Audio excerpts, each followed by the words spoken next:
Welcome, folks, to Dicey Banter. We are the TTRPG Talk Show, where we speak to all the makers and shakers within the tabletop space while having fun and meaningful conversations while we're at it.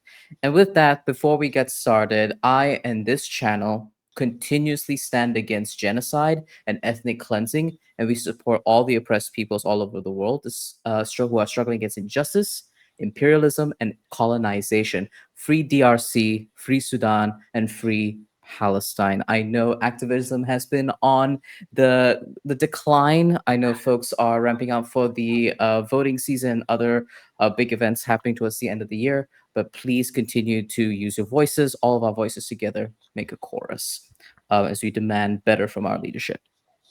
And with that, thank you, everyone. Hi, I'm Valiant Dorian. I'm a TTRPG performer, GM, writer, and Friday streamer, and I'm your host for this evening. And you can find me all around the internet at Valiant Dorian or at Otso SpiritBear. Please enjoy that lovely treasure I just set you on. And tonight, I have the distinct pleasure of interviewing one of our amazing guests. They are a freelance deaf interpreter, an actual play performer, and advocate for queer and disabled communities. Please welcome Rogan as our wonderful interpreter for this evening, Jason Cha. Hello, my name is Rogan. My sign name is here, and I'm just really excited to be here and talk about all things TTRPG, accessibility, deafness, sign language, and all that. So obviously, as you said, I do have my interpreter, Jason. And hello, I am Jason, also TTRPG player, GM, and performer. Wonderful. Thank you both so much for being here. I'm so excited to interview you both. And for the folks at home, if you're enjoying today's Dicey Banner, please consider donating and leaving us a tip. The funds raised will be used to tip myself as well as our incredible guests to show our appreciation. Please use exclamation point donate in chat to support us. And with that, there's no better way to begin than by beginning. So let's talk about TTRPGs together. So first, this is a question I ask to all of my guests who come onto Dicey Banner. I would love to know what your origin story is in TTRPGs. How did you get into this incredibly niche hobby? Yeah, so growing up, I knew and I've heard about D&D, and whatever. But really, I never actually made that connection because Mm-hmm. growing up in, well, mostly a hearing environment, I didn't really have a lot of deaf friends who were involved in that community to really Yeah. introduce me to that. So really, I'm actually relatively new to the TTRPG space. Mm. And I would say I started, getting engagement with TTRPG content roughly 2024. Oh. Oh no, 2021. I'm sorry.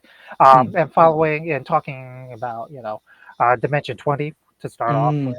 and then I was like, all right, you know what? I'll go ahead and watch it. And then I just got hooked after that. Honestly, I was trying to find everything I can, anything with captions. Honestly, Mm. um, and yeah, but initially it started with Dimension 20, and then Critical Role a bit, but I mean that amount of content they produced was just so overwhelming. I was like, "Ugh." Yeah. But then after that, I mean, I just watch a variety of streams and whatever else I can find online, and then I started playing myself. Mm. And I started two groups that I DM for, and yeah. That is incredible. You and I actually got into TTRPGs around the same time, it sounds like, which is very, very cool. I also got into it around, I started playing in 2020, got into the like actual play space in 2021, summer of 2021.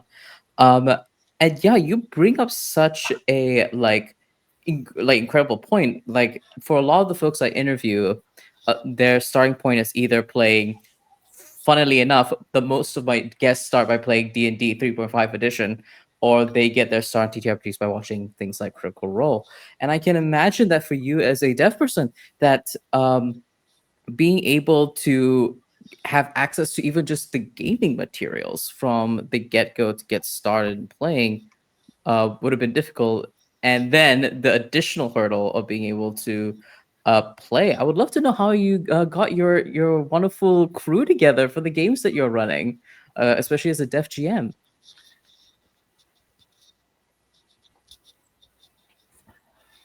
So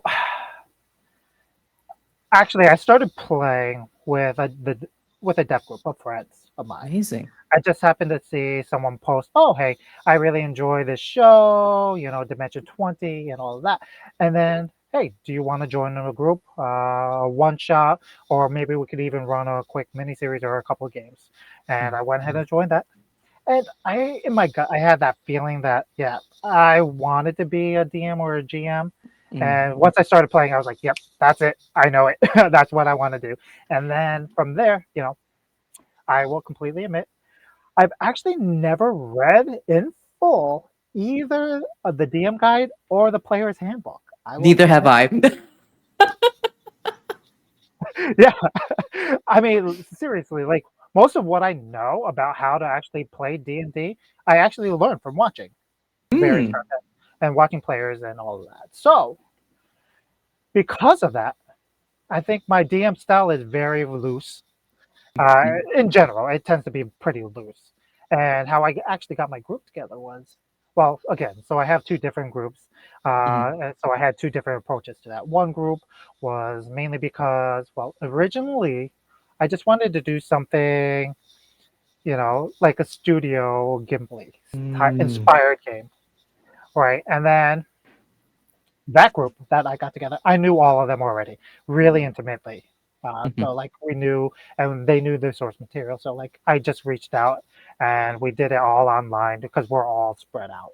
So we mm, did that all virtually, and obviously things change over time, and a couple had to back out. Then we had a couple people join in, and so locally we play in person now.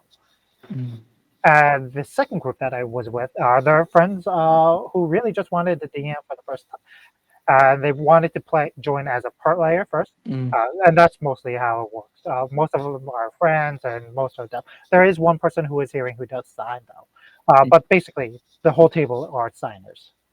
So again, as it goes, I DM for the group, and people come and go as Yeah. time passes. I deeply resonate with not reading entirety of rulebooks because I literally just had a workshop about this the other day about how you don't necessarily need to read an entire TTRPG rulebook to know how to play or run the game, and sometimes you have to speed run the book to be able to enjoy a game. And so, deeply respect you for that. But yeah, no, that is so deeply cool. A Ghibli game sounds so much fun. I would love to play in one. And yeah, you mentioned Oh early. yeah. To be fair, like we didn't actually play in that world, right? And we're not playing that. We actually had to put that on hold. Oh We had a no. couple of new players that had, and we haven't gotten back to it, unfortunately. Mhm. I hope that you'll be able to get to it soon because that sounds like so much fun. And yeah, I would love to talk about then now about Yeah, I your have the maps and everything for it. no. Oh, I want this to happen for you so bad. I need this to happen for you because oh, you have maps. That's so cool. Dang, I want this to happen for you. This is a great segue, honestly, about like the you're a big fan of actual plays. I've seen you enjoy a lot of God Killer Last Hope and the performances by Connie and C. And I would love to hear Oh, about like beautiful. the barriers that you have to experience in being able to consume TTRPG actual play content out there? Like, is it? I imagine it's quite the hunt to find the tools that you need and to make sure that productions actually have the stuff available for you. Yeah. So one of the big reasons why I was able to actually dive into Dimension 20 was Mhm. because of all their content. It actually has caption. Yeah. Right. So yeah, and it's not auto caption. It's actually created content, right? Caption. Mhm. So that's amazing. And I think that's really way better than YouTube automated caption, Mhm. right? So Dimension 20 actually has captions, and they take their time to actually put in specific emotions, feelings, sound, audio cues in those captions. So that adds to it, and that's a great Mm. benefit to me. Yeah. Um, just being able to have that setting and the context. For example, oh, the music is ominous, or Mm. I can't hear the music, so I don't necessarily know the context behind that. But when I see the caption and it's clearly there, it helps me go, oh, okay. So it's a bad setting. It's bad. It's bad Mm. music. It's getting you in that place, right? And when Critical Role, they have caption on as well on all their content. But for me, 4 hours is a long time. It's a long time. Yeah, so I just can't focus as having ADHD. Just trying to sit there and watch through it. I get through like Mm. maybe an hour and a half, and then I have to pause, do whatever, and then come back to it. Mm-hmm. And yeah, I double speed watch it. But like, I mean, it's great captions. Yeah. So between those, like, it's the actual plays just trying to find what is out there, and it's consistently good Mm. at actually having those added captions rather Mm. than just you know oh, hey, we're just using Google captions for this. Yeah. And then you know and Patastro, for example, Mm. they roll 20, roll 5. I mean, they were great, and they use Google captions, and that was good. I mean, that's way Mm-hmm. better than nothing. Yeah. And honestly, I mean, just in general, I mean, either they just don't have captions at all, or they Mm. strictly rely on the auto captions from YouTube. Yeah. And which we can, let's say, they're okay, but they often make mistakes, Yes. or they're missing information, and they're missing swear words, or Mm. it's like, or and all of that. So, or you know, or you have to do they do podcast postings, and that's not accessible at Yeah. all, right? So, yeah, having a transcript, that could help, but most transcripts are not even really all that great. Sometimes Okay. they'll just be just a scroll, a block of text with no Okay. identification of who's speaking, when there's someone speaking, or anything. You can't make that connection. So maybe just identify Okay. the speaker, right? You don't get Okay. So they have now who's speaking, but there's no tone, there's no audio cues of what's happening in the background, in the environment. Mm. And then in video form, you just see captions. You don't see any tone, which is fine because it's video, right? I can Yeah. see the faces, I can see the players, and I can catch what's happening, their emotional state in that moment. But, in a podcast format, I don't have any of those options available. I have to Mm. strictly rely on what's in the text. So, having said that, I mean, having really good uh, wordles or numbers, Mm. so that I mean that does a really good transcript, but yeah, it's Okay. comparable different varieties.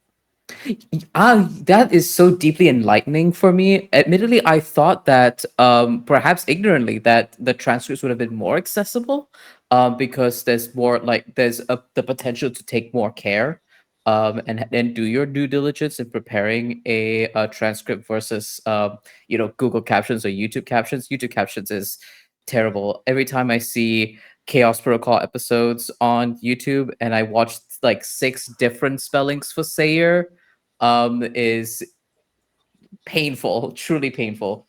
Um, or even my name gets cut through the cracks, and it's an English name.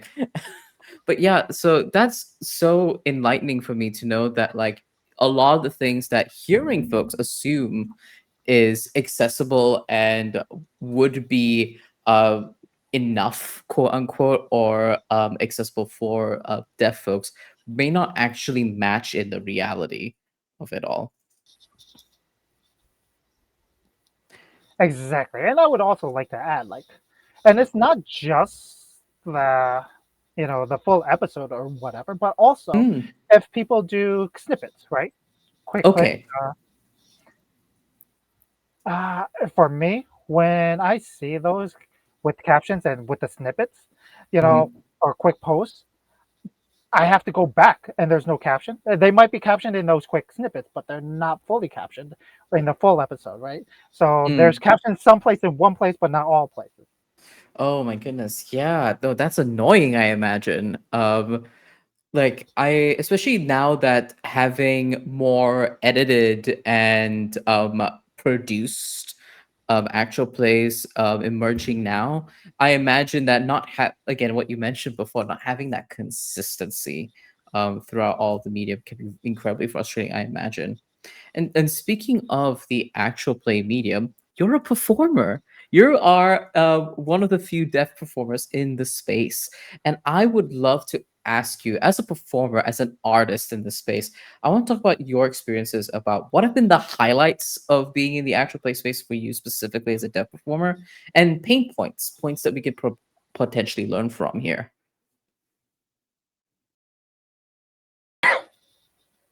Yeah, so right now, as far as I am aware, I am the only signing or deaf performer. There are other deaf people who, but they speak for themselves and they don't sign, which is Mhm. completely valid. Understood. But I believe I am the only person who uses an interpreter as my voice and Mm. sign. So I have been in three streams, Hmm. Ancestral, The Capistrano. Roll, D5.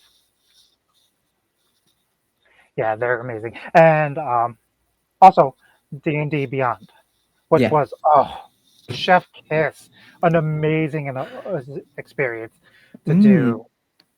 I mean, they did a one shot and specifically for the disabled players. So there were Mm. five of us coming together to play, and we did, well, really two episodes, Mm. and that was so much fun. I really enjoyed that. And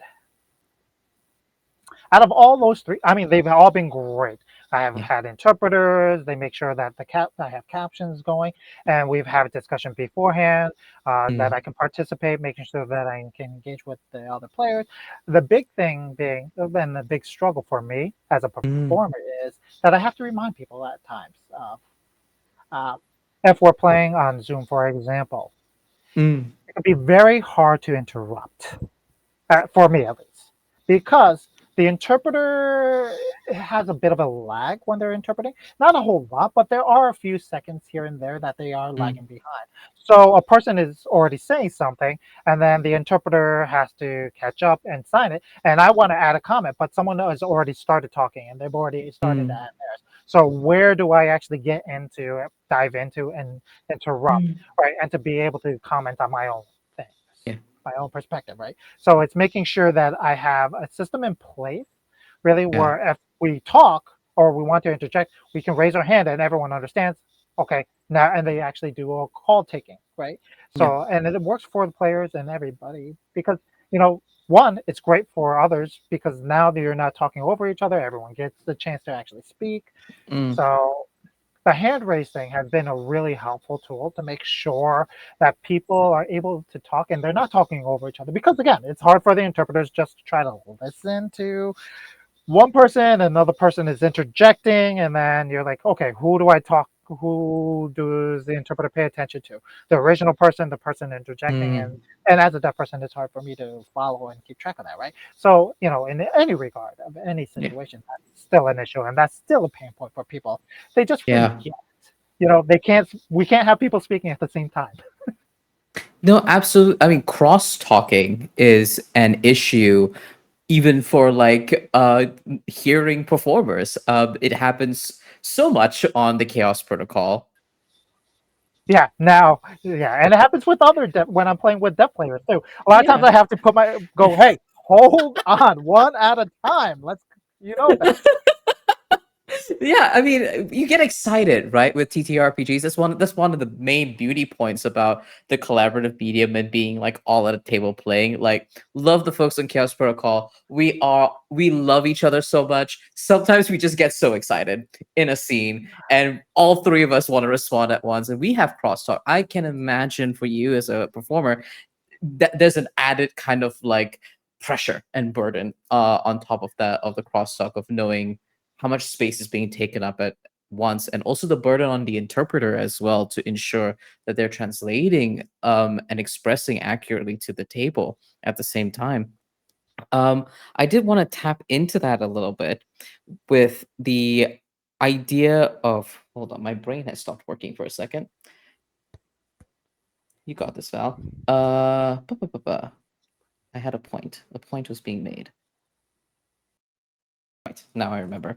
Um, even for today's Dicey Banter, in preparation, because I understood that one, we were all in three different locations and using the internet, I tried ahead of time to pace myself in my cadence and in my speech so that we wouldn't experience too much crosstalk.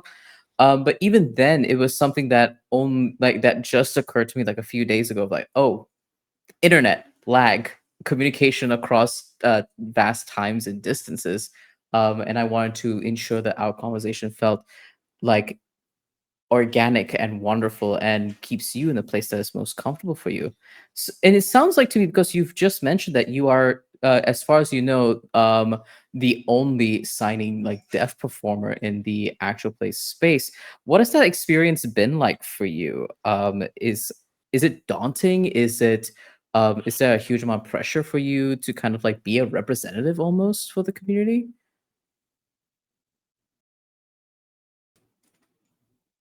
Ah, so I will mention something before I talk about that and dive Yeah. into that.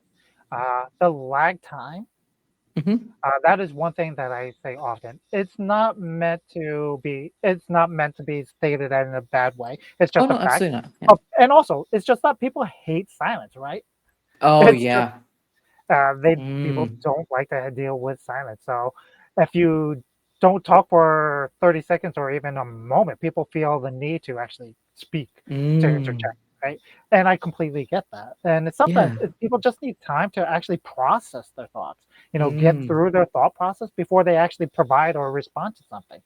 And Yeah. I think those pauses are actually beneficial to everyone, not just deaf people, but also to any players who are Yeah. kind of diverse, like, and just have to have more lag time for their breathing, right? To be able to breathe and actually process Yeah. through their thoughts, especially if they're neurodivergent, right? So, Mhm. as a deaf player and a performer myself, I still don't necessarily feel people know me. I'll be honest. I mean, hey, Mhm. you know, I don't want to be like, hey, look at me, I'm the famous Rogan, yeah, yeah, yeah, yeah. But at the same time, it does have a little bit of that pressure, Mm. being the first signing performer, because it feels like if I do a bad job, that reflects bad on the community, right? Mhm. Which, I mean, that's part of any identity, right? Cultural identity, community identity. You want to perform well because you don't want people to think, oh, that applies to the rest of the people in that community, and it's never going to be. But that is the concern. So there's always that added pressure on that part. Yeah. And then it's also difficult just because I find myself having to explain, how accessibility works, what's involved, how Mm. to include me into the group, what type of actions and what type of interactions work. Just like I was talking about, we before we started this, we were talking, and I was like, oh yeah, I plan on going to Big Bad Con. Mm. They never had interpreters before. I'm the first person who's requested an interpreter, so it's a learning experience for them. And so it's like, okay, what do we need to actually do? How do we schedule? How much Mm. time am I they're going to need? It's all those little nuances, um, and of all those, specifics. Considering it is their first time, right? So it's on me, right, as a deaf person to provide that at times. And at the same time, I mean, I don't mind it, mainly because it'll make it easier for the next person who needs to request it, and then the next person, and it makes it easier down the line. Mm. I Yeah, I can completely understand having to that pressure and how daunting that can be. Um, and it's wonderful and great that you feel like empowered and happy to request for these accommodations. Um, but there's also a part of me that's like, dang, wish that was an automatic response to cover all of our bases from pre-production, from the get-go, when we are working on projects, whether it's a convention, whether it is actual plays or other such performances or spaces where we share spaces with disabled folks around us to be able to accommodate them. um, Awesome. Thank you so much for answering all of that. Now I want to get to a little bit of a fun thing, because I love talking to actual play performers and I love talking to performers about their artistry. So I want to learn more about your process in your performance and in your artistry, the stuff that you think about when you bring to your characters in your TTRPG actual play performers. And I would love to know more.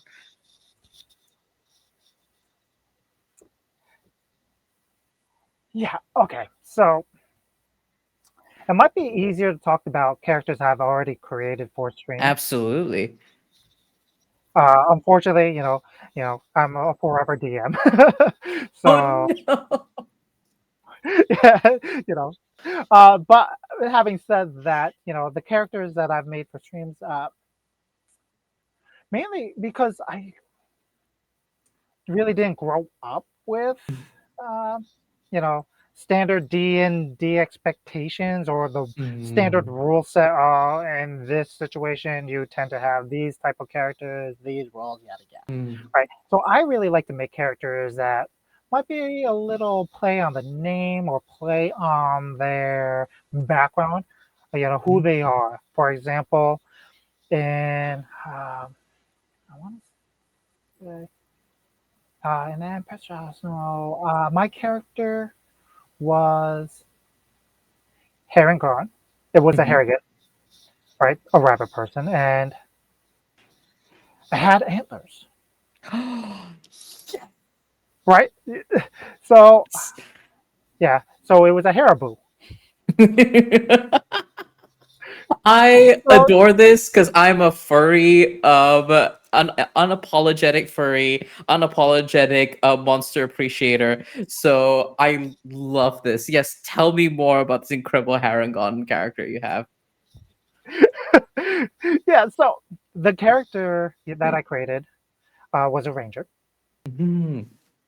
I think ranger slash druid, maybe. So I don't recall. It was a while back. But so I mean, it also had an animal companion. It was a fox, and I was like, I wanted to play with it because foxes typically chase rabbits and hares. So I Mhm. thought, oh, that'd be fun to kind of play with.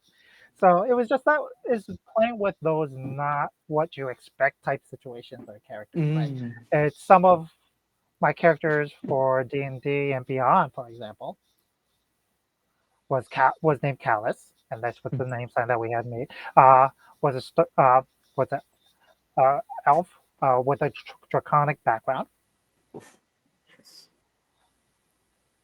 and I play that specifically because I identified that character as an outcast from the community, as a, well, and coming from me being deaf, and they were deaf as well, so they were fey, draconic, and so like also, eh, it was their journey, Mm. person who really just enjoys learning as they travel. So they were really a journeyman. So I really got to be able to play that character and pull a lot from my personal experience as a deaf person, one, obviously, and then growing up in a hearing world. So that was really something I could bring to the table. That is so deeply cool. Your characters are so fun, bright, and interesting. And I'm hearing like one of the main systems you're able to play are D&D. And I wanted to ask you about like other systems that you've played in actual plays that you really love, or is there a system that you are desperate to want to play? It's like on the top of the list. Yes. So for streams, I typically do D&D. Yes. Uh, so for in our deaf Discord, uh, we have a deaf Discord for TTRPG players. We have a variety of, we have all the different systems. Mm. So Spire, we have Tricka. Let's see, what other ones? We just have several other. Mhm. Oh, Morkborg. So Basic. that's a lot of fun. And we really, and I just enjoy having those and having conversations with people. It's so, Mm. just making an actual play with all deaf or all signing players. talking about which systems you can use, that will actually reflect the deaf community. I think Mm, Spire is probably the one that would most align with that, just wow. because it's very reliant on the bonds, right? Mm, And that's really important in the deaf community, having those bonds and having those support. Regardless of what you're doing, you always have that support. So I think that's probably one of the best systems that I would pick from. One system that I still have yet to play, but I really want to play is Kids on Bike.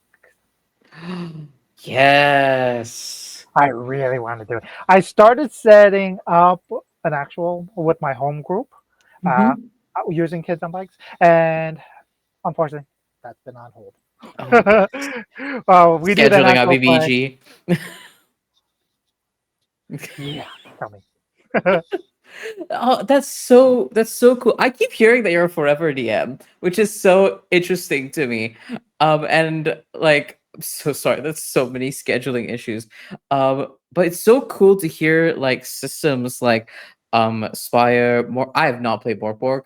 It is on my list of rule books to go and check out.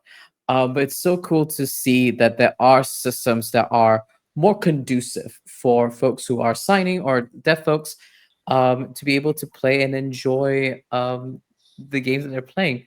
But the next question I want to ask before we hop into the break is I want to ask about your experiences as a GM, as a DM in TTRPG space. You mentioned that you didn't have a traditional entrance into TTRPGs. You don't come a lot. You're not bringing in D&D 3.5 legacy with you when you're playing TTRPGs. I want to hear more about like your perspectives on the aspects of the worlds that you build, the NPCs that you create that are like your like it. This is Rogan core that I am bringing into the worlds that I built and the games that I run. So, as a DM, I tend to be more. I want my players to tell their story. Mm. I don't want my world to ever prohibit their storytelling. I will be like, okay, hold on, be reasonable sometimes, but please, yeah, Please be reasonable. oh, you want to jump to here to over there, but at the same time, you're like, okay, no, that's more than 30 feet. You're a tiefling. How is that going to be? Is there a physical way to actually do that? You physically cannot make that jump. And so, yeah, often I have to just remind players, please remember your character is not you, first of all. you you know, it's your brain is not what your character is actually doing. Yes, your character can do magic. Yes, great. Remember, these are characters, and actually, all my players are new to D&D and to TTRPG, so they don't really have any of that historical hang up either. Mm. So it can be very chaotic at times because again, they don't have any of that preconceived notion of those expectations of what can or can't happen, which is great. It makes them for some really fun plays and when I'm running games for them. So yeah, sometimes I definitely do have to just kind of remind them, hey, we do have rules for a reason. Come on, help. They're here to help us with the story, but come on. Otherwise, just run with whatever you got, as long as you don't break it, right? So my first group that I in my first game that I ever ran was a homebrew. Mm. It was a one shot, and we started with that, and then from that group had three completely new players with one experienced player. Mm. So it was their basic introduction to D&D, and then after that, they were like, "Okay, we want more," and I was like, "Great! So let's go ahead and test, some modules." Mm. And I realized, I don't really like running those and having to follow modules. So I realized, okay, you know what? Let's, modify some of that just to Mm. and use it basically as a guideline, to shape where the story goes, but not to use as, I'll probably say I used maybe half of what was in the module.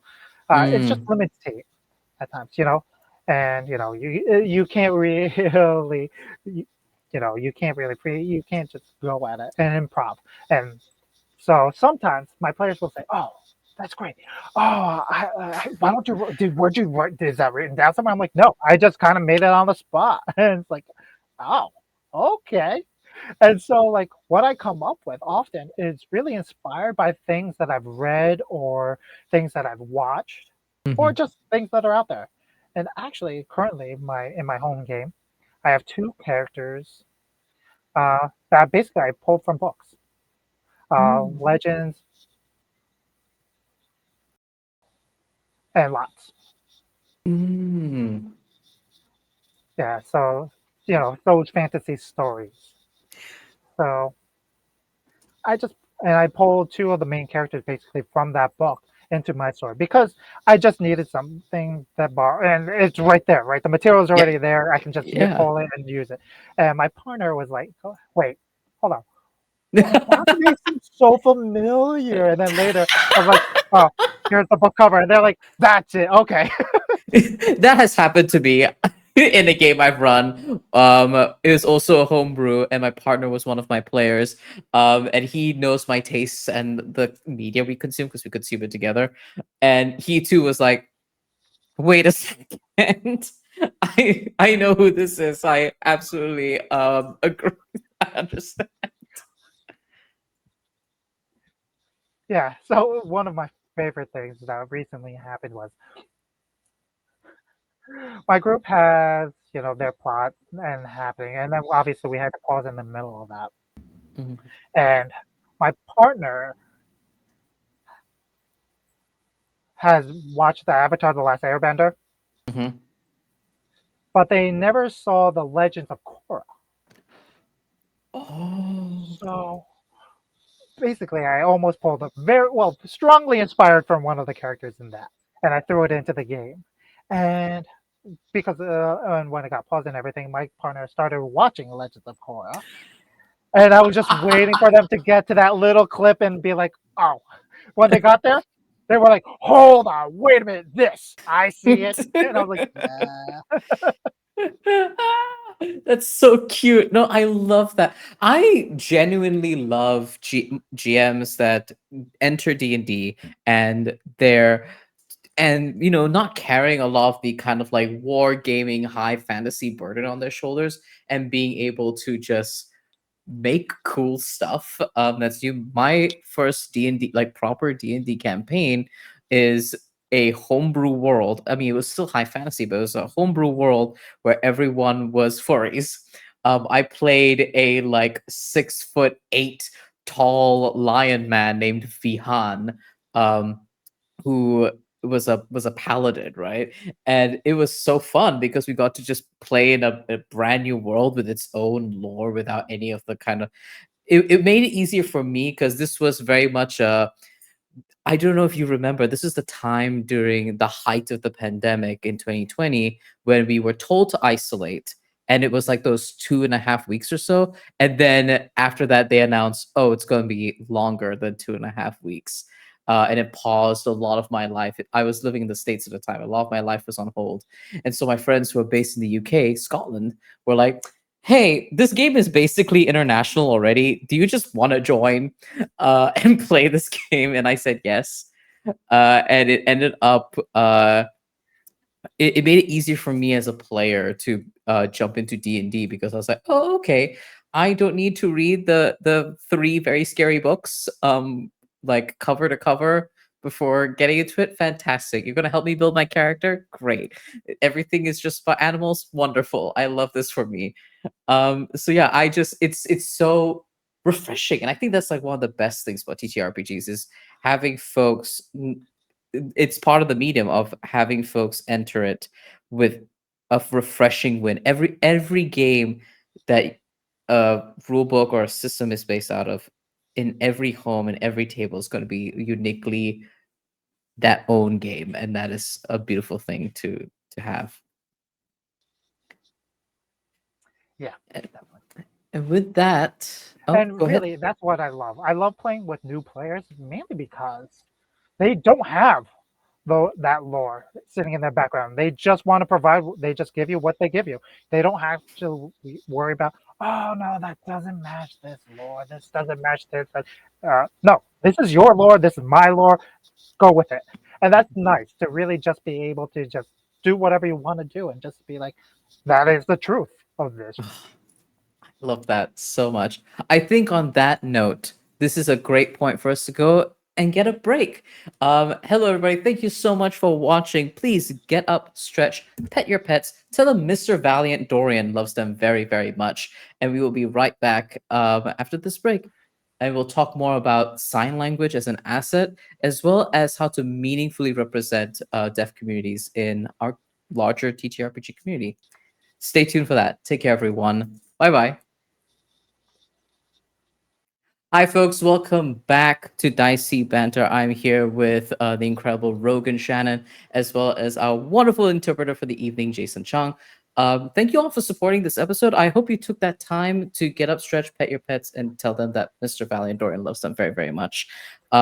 We're going to get back into more stuff with Rogan, but before that, I would like to remind folks that this channel stands against genocide, ethnic cleansing. We support DRC, Sudan, and Palestine. Take your time today to either do your one click for Palestine, repost the messages that those communities are sending out, and contacting your reps. Every small action really, really does help. And that is your Valiant Dorian reminder for this evening. And with that, let's hop right back in to our interview. Rogan, I would love to talk about. We spoke about a few things in pre-production. That's not spoiler alert for the folks in the audience. But I would love to talk about one of the things you mentioned, which is about sign language and performing in actual plays. And I wanted to ask you about the unique perspectives and the unique like visualizations or dynamics we can experience from being able to utilize sign language in actual play performances. Yeah. So mainly, a lot of people will say, "Oh my God, sign language is so beautiful, wonderful, blah, blah, yada." But really, they don't. You need to understand how good Mhm, it can be, right? For example, if you're in the middle of combat or something, mhm, one thing that I see often with people with with a theatrical mindset is they will actually struggle distancing the visualization of that have and the space that they're mm, playing in.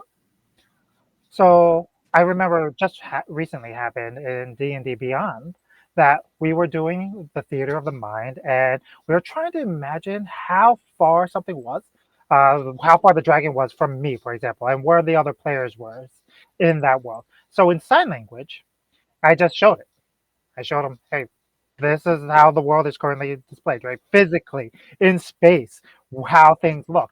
Okay, this is how far things are. For example, I would say like, so in this landscape, you have the hill over here, and when you come in from the wall and then you walk in, you already have the room set up. You already have your points of uh, interest, and you already have. So you can say, okay, this is where this is, and one person is moving, and they're going up on top of the hill. So now they're above you, and now there's two people on the mm, lower level, and there's one person ahead, right? So you already see it. It's already established in that space, and you can exactly visualize, okay, so am I the one on the hill, am I over here? You already have that already displayed, and you don't have to actually talk that all out. It's already there. And some people will gesture, but at the same mhm, time it still doesn't have the same exact details that you mm, could have. And so in English you might say something like, okay, I jumped in the air and I'm stabbing that person with a cutlass or whatever, right? mhm, In ASL, I just do this, right? I show myself jumping and I'm showing my slash, right? I'm actually doing it physically. You can see it. And deaf people can perform a little bit more while they're playing, mm, mainly because it's just easier to show than tell, right? mm. Try to describe it all step by step rather than just doing the action. And really, it's oh, it's easier regardless, right? You already have Yeah. the action, you can show it to them. And so that's one of the big perks of being able to sign and to actually visualize and see and not have to just describe. That is so cool because as you were demonstrating the points of interest that you were illustrating here earlier, I was like, okay, yeah, got it. All right, I understand the space. I was already ready as a potential player at your table to respond to the space that you have illustrated in the mind. And also your demonstration of slashing with a cutlass. Like as an audience member, I already felt that like okay, like it's this automatic visual understanding. I think it's similar to when we witness a AP performer in like D20, for example. I think Lou Wilson is especially I think this is something he does especially of like showcasing or mimicking the movements that he is illustrating on a campaign or on a show. I think he did on a Critical Role during Calamity as well. And and the camera usually zooms in on him. We get that full visual. We see that, and it feels good with the sound effects, etc. Right? And that was a similar feeling I got from being able to just witness you do that, which is so cool to be able to see and witness in real life. Um, in Yeah, that, and yeah, go ahead. and to add to that, and it's not just in the space, but also, as a DM, Hmm. role play. I can role play two different people or even more, right? Uh, Oh. so, okay, so let me back up a little bit. So, when you're talking and you're verbalizing everything, you have to do everything with your voice, and you have to change your voice, Mm. intonation, old lady voice, or you go into a deeper voice for a larger being or whatever, right? So you can do those intonations, but as Mm. a DM, I could try to personify a person, right? Take on that characteristic. So, like if I'm an old lady, I hunch over and I sign really tight and really close to the body. If I am a big barbarian, I take up a lot more space. I sign Mm. larger. I physically change my physicality, and so and I change how I sign too. And it's Mm. not just that. And having conversation between two people, or the old person and the barbarian, for example, I could just do this. Oh, blah blah blah blah. Oh, blah blah blah blah. And so that's what we call role shifting. Oh. So you shift what direction, and you can just show, and you just have to move your shoulders a little bit without having to really hunch over if you don't want to, but just the role shifting with your shoulders, it's clear who is speaking. Okay, this person is Mm. now no longer talking. It's the next. It's so cool. Because I think of so many moments with GMs, especially. One of the things Connie mentions a lot on Transplaner, and I disagree because I think Connie's fantastic with voices. But that's not necessarily a thing they think is their strong suit. For example, and I know a lot of GMs feel that way too, like making voices and making characters feel distinct from one another. As a man who's been on testosterone for a while, there's some registers of my voice that are harder to reach. For example, to be able to give the demeanor that I want. So I try to compensate for that with physicality. But with sign language, I can see it. I can see the like really, really strong physicality within the role shifting.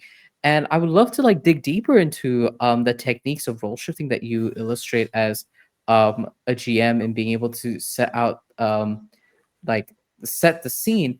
Does that also apply to tone as well of like, because for example, for hearing folks, what we typically do, especially if you have access to YouTube or ambient sounds, or if you were my GM for the furry campaign, you played Darkest Dungeon all of a sudden, and we know, oh, uh-oh, we're in trouble now. Or, oh, it's the Silent Hill music, that's unfortunate, we're in trouble now.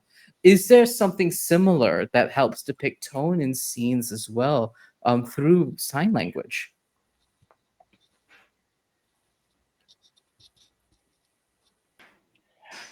So really, I haven't been able to really play with that a whole lot Mm. as of yet, mainly because I mostly have been doing in-person games in the living room or in a coffee Mm. shop or whatever. So you're not really able to control the visuality of that environment a Understood. whole Yeah. lot.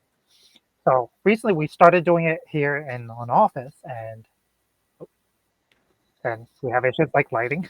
You could change the lights, right? So right now, uh, in the other room is bright, and you can see some of the color. But then, so you can turn it on, and then you could set up, for example, we have LED strips. Mm. So we have a clicker to change the color to set the mood. Mhm. Or you can use so for red as for combat, or or Mhm. serious or issue. Green, you're in the forest, you're in nature. So I've been playing with that. It's relatively new for me, but that's definitely something that can make a big difference for deaf people. The lighting Mhm. specifically can make a huge difference, and it's really critical. Plus, you have to be able to see Mhm. and have everything clear, but it can definitely, on top of that, help with the feelings and the intent, right? For Mhm. example, Critical Role, their new stage or setting, their whatever, uh, Mhm. their new setup has multiple buttons that you can change all the lighting, change all the ambient environment, right? Yeah. Same thing with Dimension 20. They have control of all of that stage, right? So they can completely change and control how that feels, right? And that's something that's just like beautiful as Chef Kiss, right? For that, players can really get really immersed into that environment from that type of experience. Mm. Oh, that is so cool because I can visualize like perhaps an impending betrayal within by a beloved NPC, one of our favorite tropes in TTRPGs, a betrayal by a beloved NPC turning on the party and shifting the lighting to suit it. It's cinematic. That's just what it is. It's cinematic in nature. And that's so deeply cool, but probably of especially in virtual environments, maybe not as utilized because LED strips take a while to set up. Not everyone has that setup. They're just playing a casual game, but it is definitely like another tool that has a multiple uses that we might not have thought of before. Yeah, and also even virtually, you don't have to be, it doesn't have to be all players who are doing it. I can just control my lighting and that affect the Mm. scenario, right? As a DM, push that. Okay, what's happening, and then I can change that lighting Mm. for them to understand. Oh, that's so cool. So we've talked about performance, we talked about actual play performances, but I also know that you've consulted on projects before. You're a freelance worker and obviously an advocate for disabled communities. I wanted to ask you about other facets of TTRPGs and the work that you do about utilizing and putting front and center more, uplifting more sign language in things like game design, in narrative design, and world building on projects. Is that something you've had experience with before in consulting? So I've been a consultant on several things. I'm trying to remember exactly what uh, I can actually talk about and what I can't as of yet That's absolutely discuss. fair. So one I posted recently on Twitter or X or whatever, Core 20, Mhm. their system, the Scott uh, Fitzgerald. I was a consultant on the sign language portion of that. They decided to include that in their world building from the get go. They wanted to make sure they had spoken language as well as signing language as part of their general world. So had to go in and explain the development between, goblins and or how elves would develop their sign language and how it would be different from either one of those races. And then it came up for some reason. It came up all of that. So I've done consulting on those types of that, providing some feedback, things that make sense to the world and how language is actually developed in general.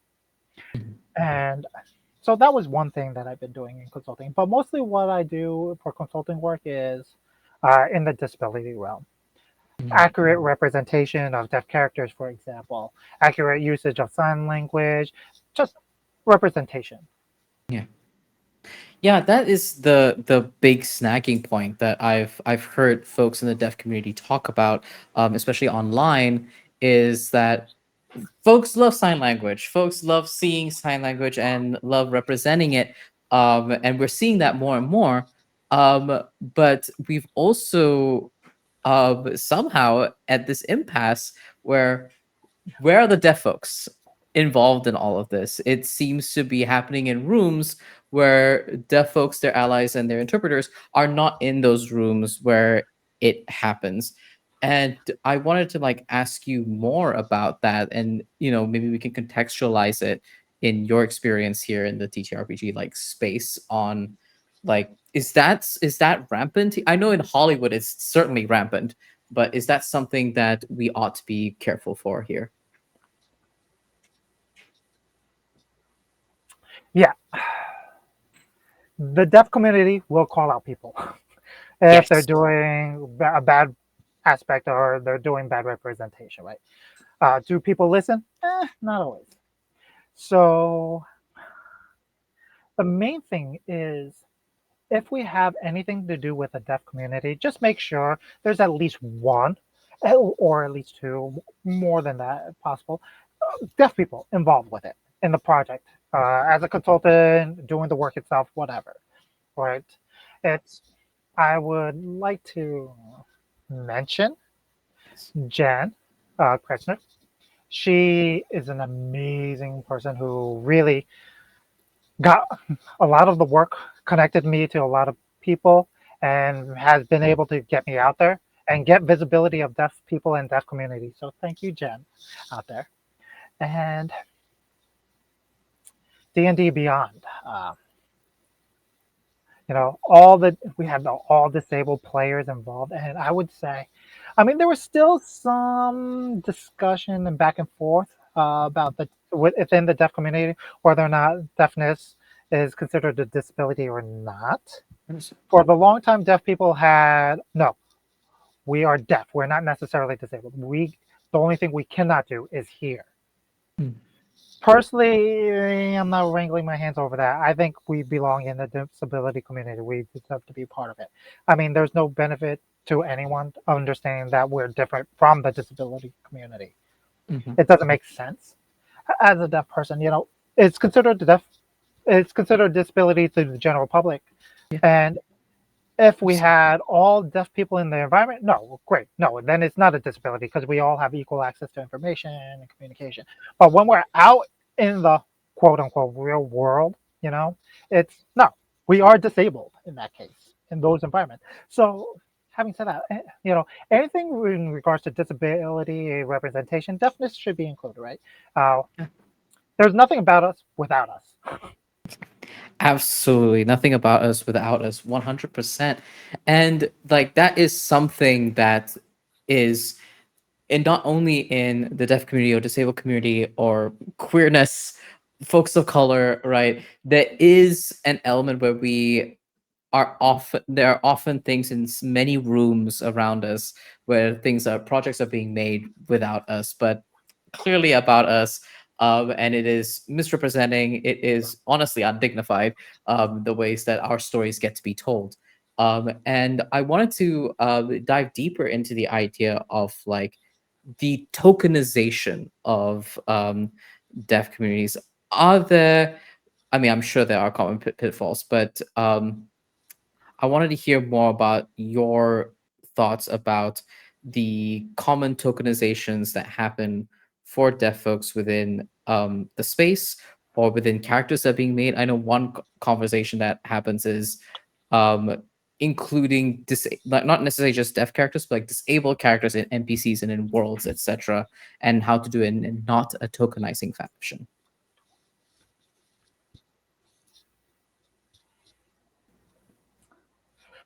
Oof, okay, that is a big question to I know. address. Feel free to ask for a break whenever, by the way. No, no, that's totally fine. Um, one of the big things that people make mistakes is viewing deaf people or disabled people as different. Yeah. I mean, yes and no. I mean, we are also just human and regular people. We have our interests, we have our own lives. Yes, it's the same as us, same as you. It's just that, that how we navigate the world is a little different. Right. And Yes, there are other things. A lot of people will see things that are very stark, this or that, right? Mm, It's bin is binary, right? It's okay. Are they hearing, seeing, or are they blind? Do they hear or are they deaf? Right? They don't understand. There is a whole entire spectrum for any yeah. disability, right? In out there, a person. I mean, I'm fully deaf. I can't hear anything, so I'm considered, just a typical or standard deaf person, right? But there's so many deaf people out there who can hear at least in one ear, but Mm, completely deaf in the other ear. Or, they can hear a little like it's degraded, or, I mean, there's just such a huge range of that. So yeah. people just forget that, yeah, no, there is a range, there is a spectrum between those binary states, right? And often, I feel like, well, I feel often, okay, so if I want to play this disabled character, I don't necessarily think about what they can mean.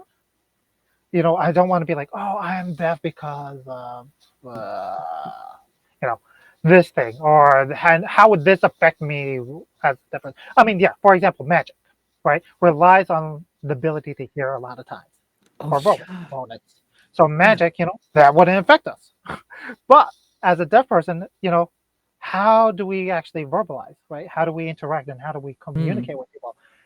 Voicing? Do we write back and forth? Do we use an interpreter in that world? How do we use magic and how do we communicate? Do we use magic to communicate?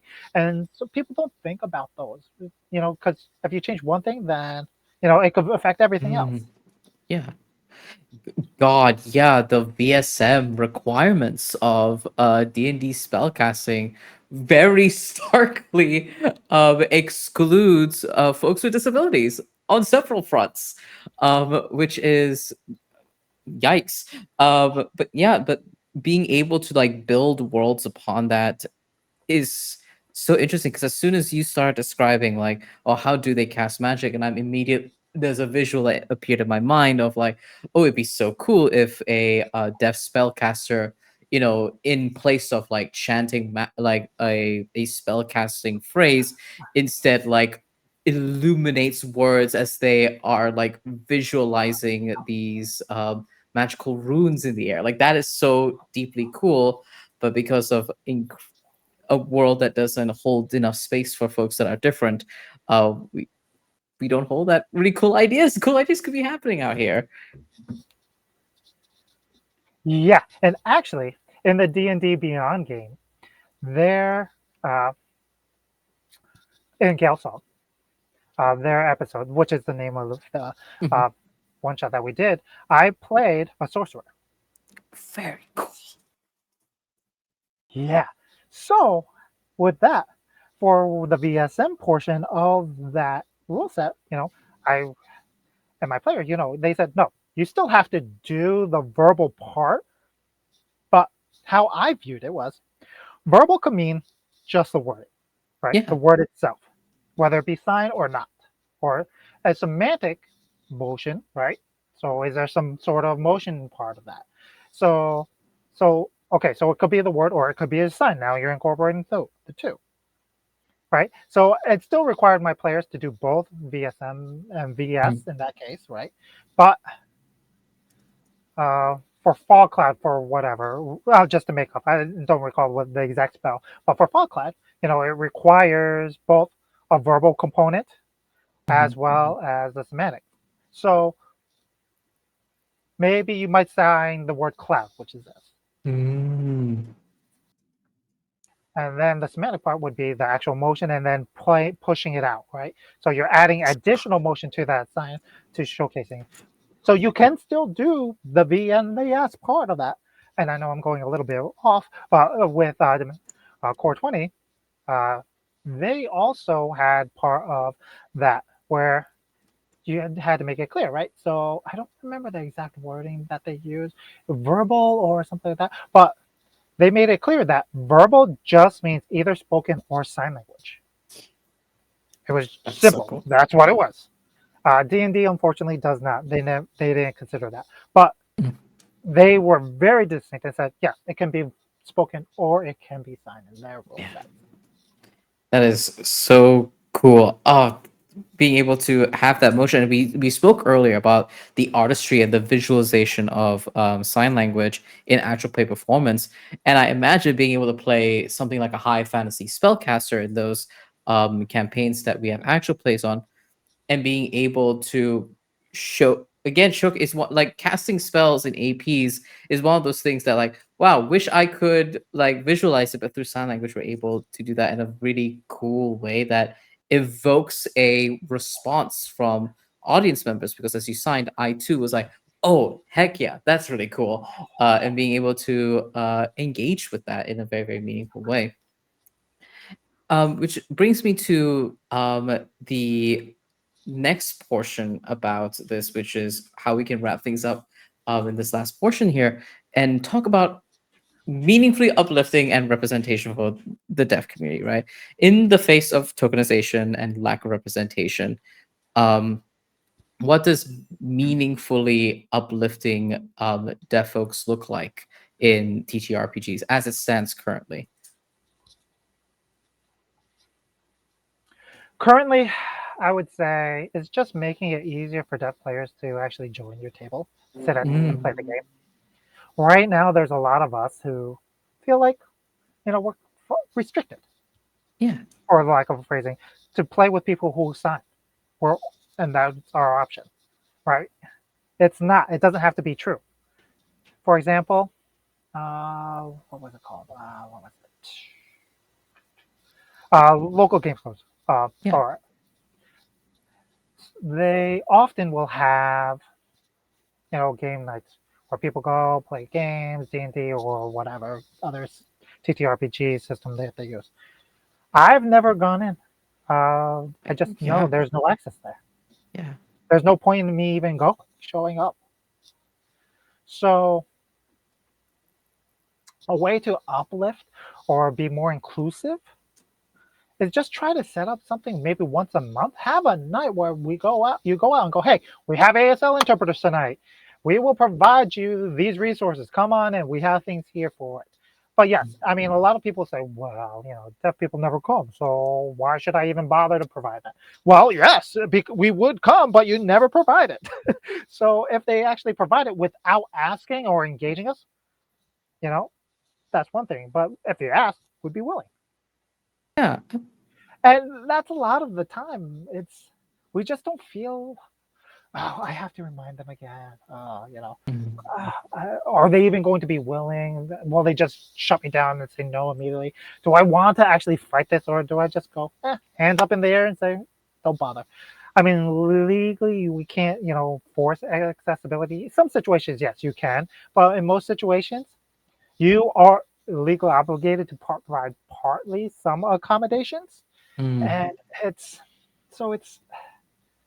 often we have to just decide, what do we want? yeah. Do we want to fight it or not? And most time it's not worth it.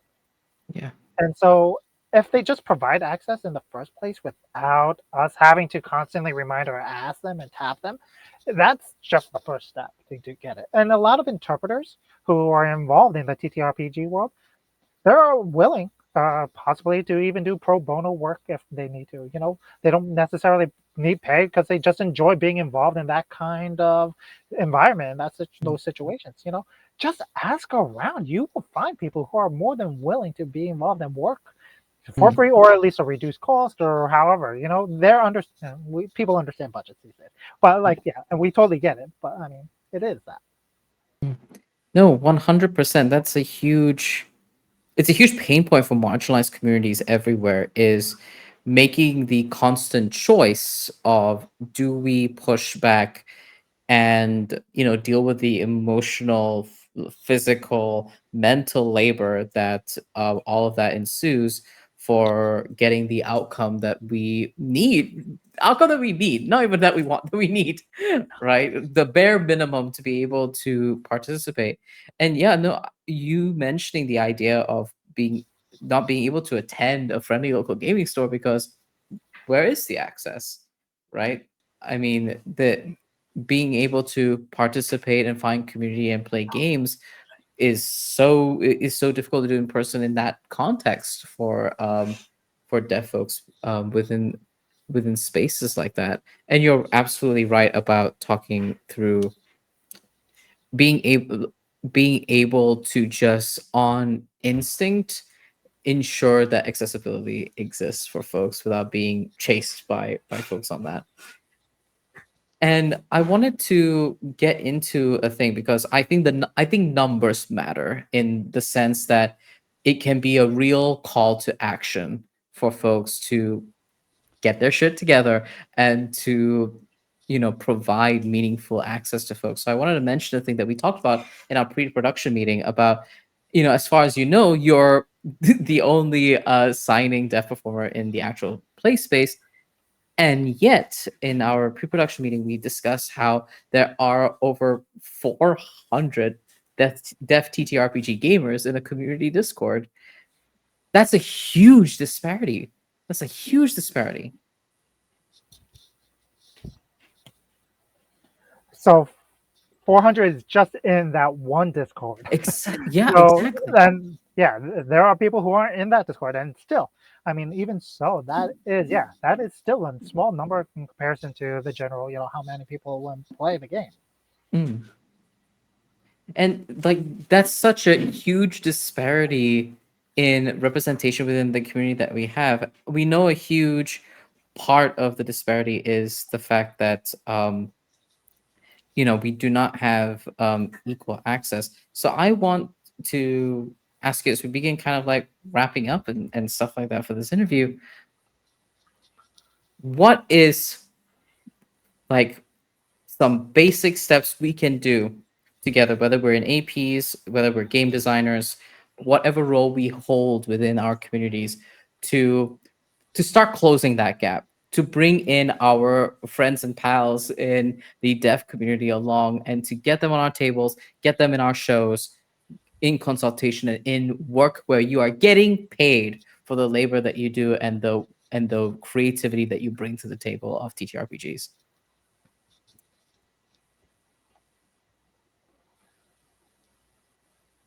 The biggest one is just provide interpreters Mhm, for any event, really. mhm. From my understanding, most game conventions don't have interpreters. Gaming conventions Yeah. just don't. Gen Con, I've never been, but a lot of people. It's too many people for me. It's just But too many people. as far as I know, they don't provide interpreters. Comic Cons, no interpreters. You actually have to request them well in advance in order to get them. So often people don't even bother to ask because they don't know if they're even going to be willing to do it and provide it. So that's the first thing: provide the access, and Mhm, be clear when you are providing that access. mhm, Because market the event, have at the bottom of whatever bulletin, hey, if you have any accessibility needs, please reach out. If you we have reach out for interpreters, just knowing that they are willing to do it is one thing. And then for designing, when you're playing designing games, how accessible is your production? So I say this because, for example, in D&D, in the player's handbook, it's a good chunk of a book. It's a good chunky book, right? It's very heavy. It's very word heavy.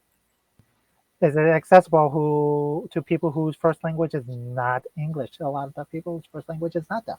It's not English.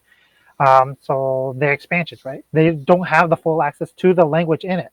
So when they try mhm. to read the book, it's difficult for them. Yeah. So you have to think about that and how maybe you might have that tone, but is there another way that people can access that production, that product, right? Guide like just quick guidebooks or a core rule set. Just what simple things do they need to know, right?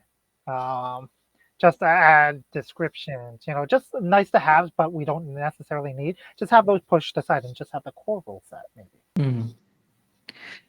Absolutely. I'm just thinking about because we were talking about this earlier before we got into the interview of like having access to interpreters in like big event spaces specifically, right? I mean, if we can expend resources in ensuring, that we have tech, that we have, stalls and things like that, this should be a part of that step in production, in setting things up, as any of those other things. And I'm hopeful, hopefully, especially since I'm seeing more interpreters, especially online, in concert halls, in major theatrical events, that hopefully that could be a huge step that we can take as well within the space. And with that, Rogan, as we begin wrapping up, is there anything else that you would like to leave with our audience members here, as we begin to wrap up our Dicey Banner this evening?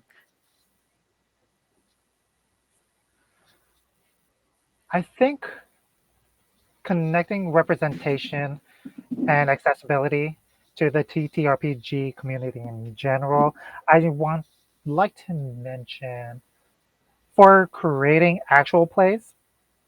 I know, it's already a huge production. There's tons of work that go into them. All the setup and all of that, decoration, sound, lighting, yada yada. Right, but a lot of people don't realize just have a place for deaf people. For Zoom, video quality is Mm, important, right? Because if it freezes, if it blurs, it's what's the point of it? We can't see it. It's not. What is engage? Uh, People just say, "Oh, you can hear it." So if it's a little blurry, pixelated, it's no big deal.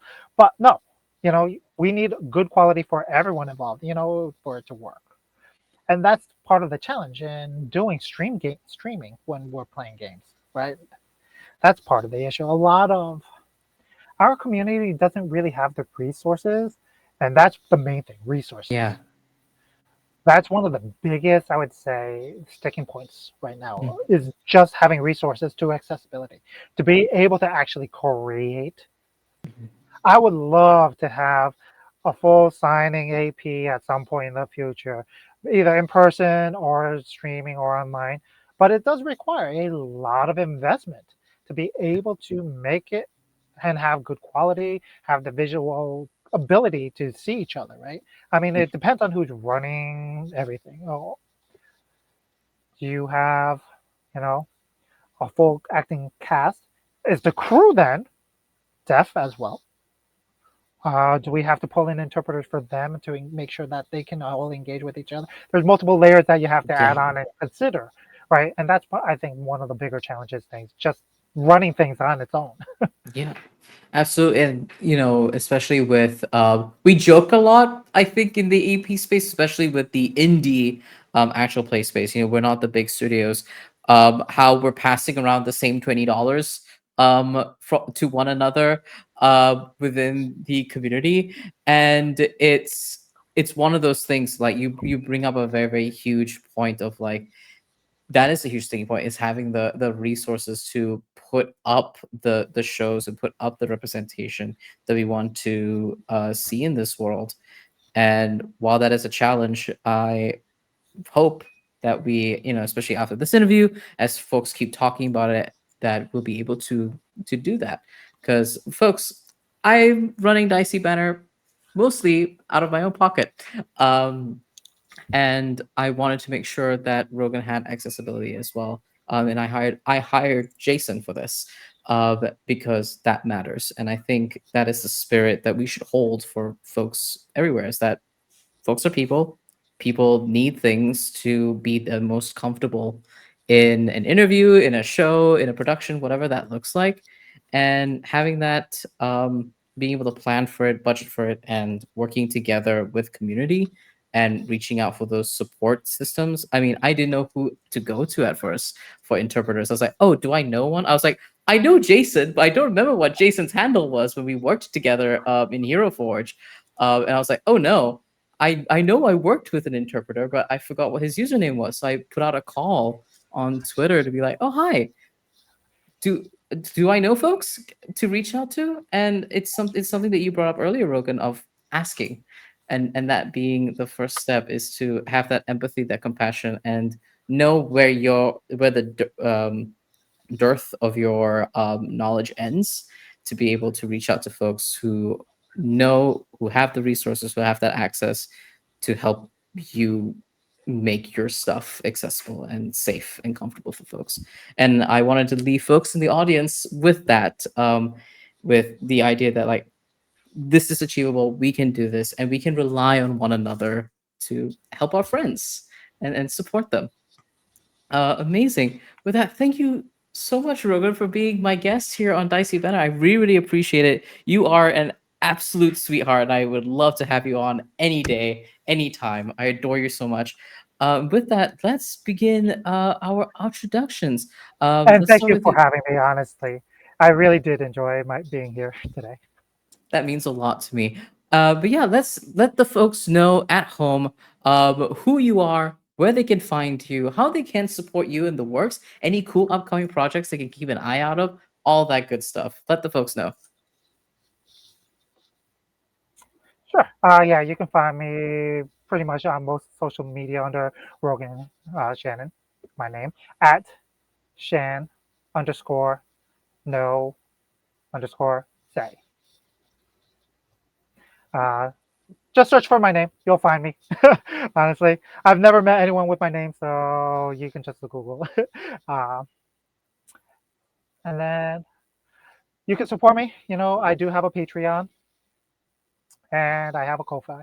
So yeah, if you want, feel free. It'd be great. It'd be appreciated. And I have projects coming up. I don't really have a whole. I'm not really actively working on anything as of right now. Life has been keeping me busy for a bit, but I will be hopefully, fingers crossed, there for the full weekend of Big Bad Con, and that's coming up. So if you happen to be there and you happen to see you, hopefully. Absolutely. I can't wait to meet up with you, Big Back Con. It's going to be a fun time. And I know several of my audience members will be there as well. Jason, you should also introduce yourself and let folks know where they can find you, support you, hire you for your amazing services. And thank you so much for being our interpreter this evening. I deeply, deeply appreciate how amazing you've been. Yeah, Jason. Most social media, you can find me at MC Slanty. Um, yeah, I interpreted off hours and during my regular 9 to 5. So if you need to engage, I'm always here, willing. Typically, I'm willing to negotiate and work. I'm here to make sure access is happening for the deaf Mm, community because, as everyone here said, it doesn't happen. yeah. And whatever I can do to help make that happen, uh, yeah, feel free to reach out. And if you need any consultation between Rogan or me or anyone, yeah, ask is the point, right? Absolutely. You heard them, everyone. Go and support them. Go and follow them right now. Take the time right now to go on to your social media and go and follow them, support them, pay them for their incredible services that they provide in not only educating us and enlightening us about their needs, which is labor, but also the incredible work, creative work that they do in this space as well. So please, please support them. And with that, I'll introduce myself. Hi, I'm Valiant Doran. I have been your Dicey Banner host for this evening. It's been such a pleasure to have these amazing guests with me. And in terms of stuff that I'm doing, you can catch me on Saturdays on Transplanar RPG, where I play Sayer, the misbeloved twin brother of the Chosen One. Arc 3, at the time of recording, is in pre production, but I'm not sure if we will be in full when this comes out, but you should come and check us out on Saturdays, 8 p.m. Eastern on Transplanar RPG. And yeah, um, and I'm also writing a game. It is an 80s and 90s grunge fighting game featuring werbeasts. I want you to live your furry dreams and acquire your persona. So please go and play my game. It will also be available to play in Big Back Con, so come and check that out. And yeah, you can support this show. If you want to support the show, the work that we do, uh, please consider pledging to my Patreon. All the funds directly go back into production and to ensure this space remains comfortable, safe, accessible, and uplifts marginalized creators in tabletop role playing games. So consider supporting me. And with that, Do not touch that dial. We're going to raid somebody amazing. So stay on, get those channel points, send them the Otso Spirit Bear love, and we will be right back with more stuff on Dicey Banter. Take care, everybody. Bye bye.